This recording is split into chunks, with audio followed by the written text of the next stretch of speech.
এই আচরণের কারণে নবীজি সাল্লাল্লাহু আলাইহি সাল্লাম একটু ধমক দেননি। এই পাত্র ভাঙার কারণে স্ত্রীকে দোষী সাব্যস্তও করেননি, কারণ এসব অকারণিত আচরণ তাদের অভিমানের কারণে হয়েছে, আর এটি ক্ষমাযোগ্য। বিসমিল্লাহির রহমানির রহিম। দাম্পত্য জীবনে মান অভিমান অনেক কিছু হয়ে থাকে। আল্লাহ তাআলা নারীদের একটু ব্যতিক্রম স্বভাব দিয়ে সৃষ্টি করেছেন। পুরুষেরা অনেক কিছু বরদাস্ত করতে পারলেও নারীরা তা পারে না। নারীদের মধ্যে অভিমান একটু বেশি থাকে। হাদিসে এসেছে আল্লাহ তাআলা নারীদের জন্য মান অভিমানকে আবশ্যক করে দিয়েছেন। মুসনাদে বাজ্জার হাদিস 1490। অর্থাৎ তাদের স্বভাবের মধ্যে মান অভিমানের উপাদান রয়েছে। তাদের প্রকৃতি ও স্বভাবের সঙ্গে এই গুণ অবিচ্ছিন্নভাবে আছে।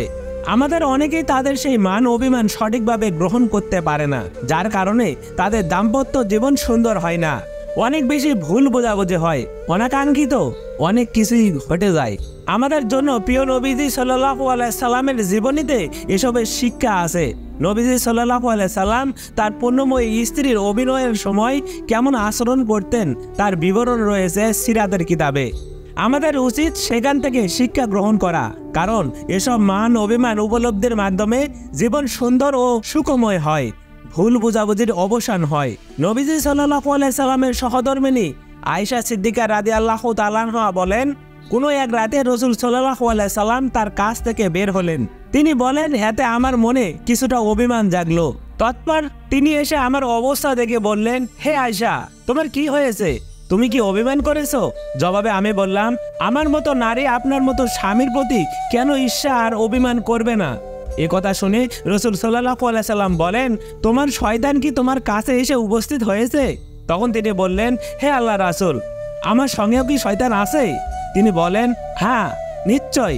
তারপর আমি বললাম, প্রত্যেক মানুষের সঙ্গেই কি শয়তান আছে? তিনি বলেন, হ্যাঁ।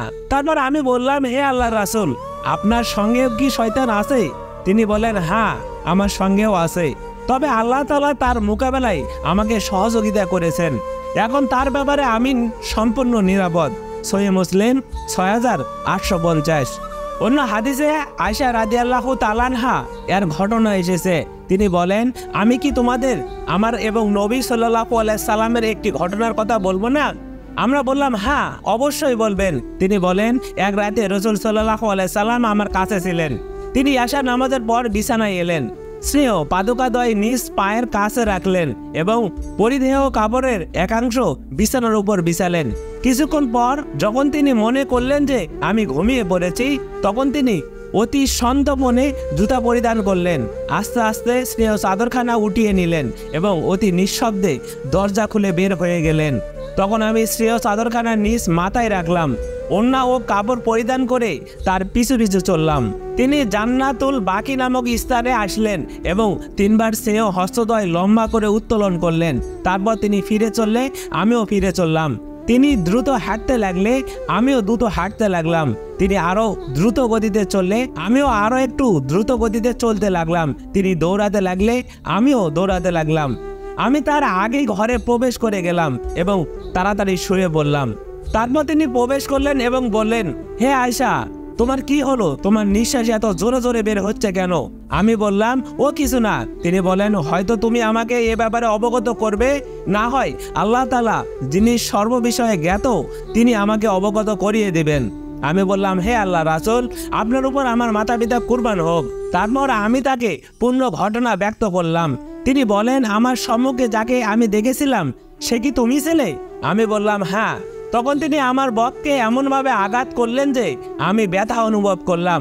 তারপর তিনি বলেন, তুমি কি মনে করো যে আল্লাহ তার রাসূল তোমার উপর ন্যায় আচরণ করবে?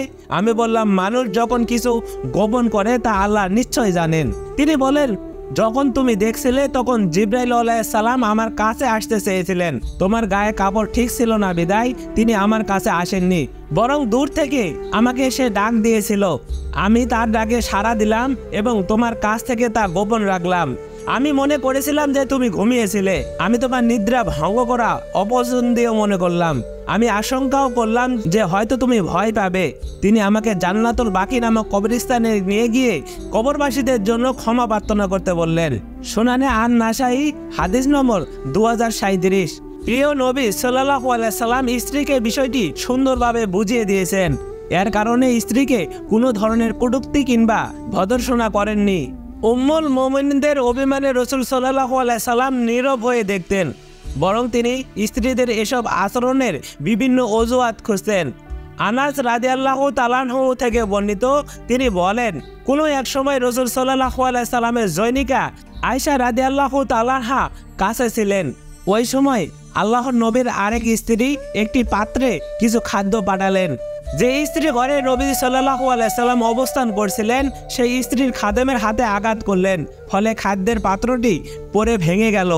নবীজি সাল্লাল্লাহু আলাইহি সাল্লাম পাত্রের ভাঙা টুকরোগুলো কুড়িয়ে একত্রিত করলেন, তারপর খাদ্যগুলো কুড়িয়ে তাদের রাখলেন এবং বলেন, তোমাদের আম্মাজির আত্মমর্যাদা বোধে আঘাত লেগেছে। তারপর তিনি খাদেমকে অপেক্ষা করতে বলেন এবং যে স্ত্রীর কাছে ছিলেন তার কাছ থেকে একটি পাত্র নিয়ে যার পাত্র ভেঙেছিল তার কাছে পাঠাবার ব্যবস্থা করলেন এবং ভাঙা পাত্র নিজের কাছেই রাখলেন। সহিহ বুখারী হাদিস 4849।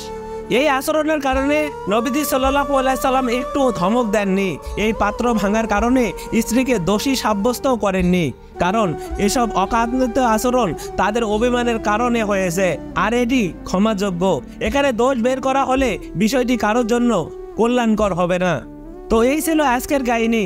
তাহলে চলুন স্ত্রীদের দোষ না ধরে তাদের ক্ষমা করে দেওয়ার চেষ্টা করি। তো আজ এই পর্যন্তই। সবাই ভালো থাকবেন, সুস্থ থাকবেন, আর ইসলামে থাকার দাওয়াত দিয়ে এখানেই বিদায় নিচ্ছি। আল্লাহ হাফেজ।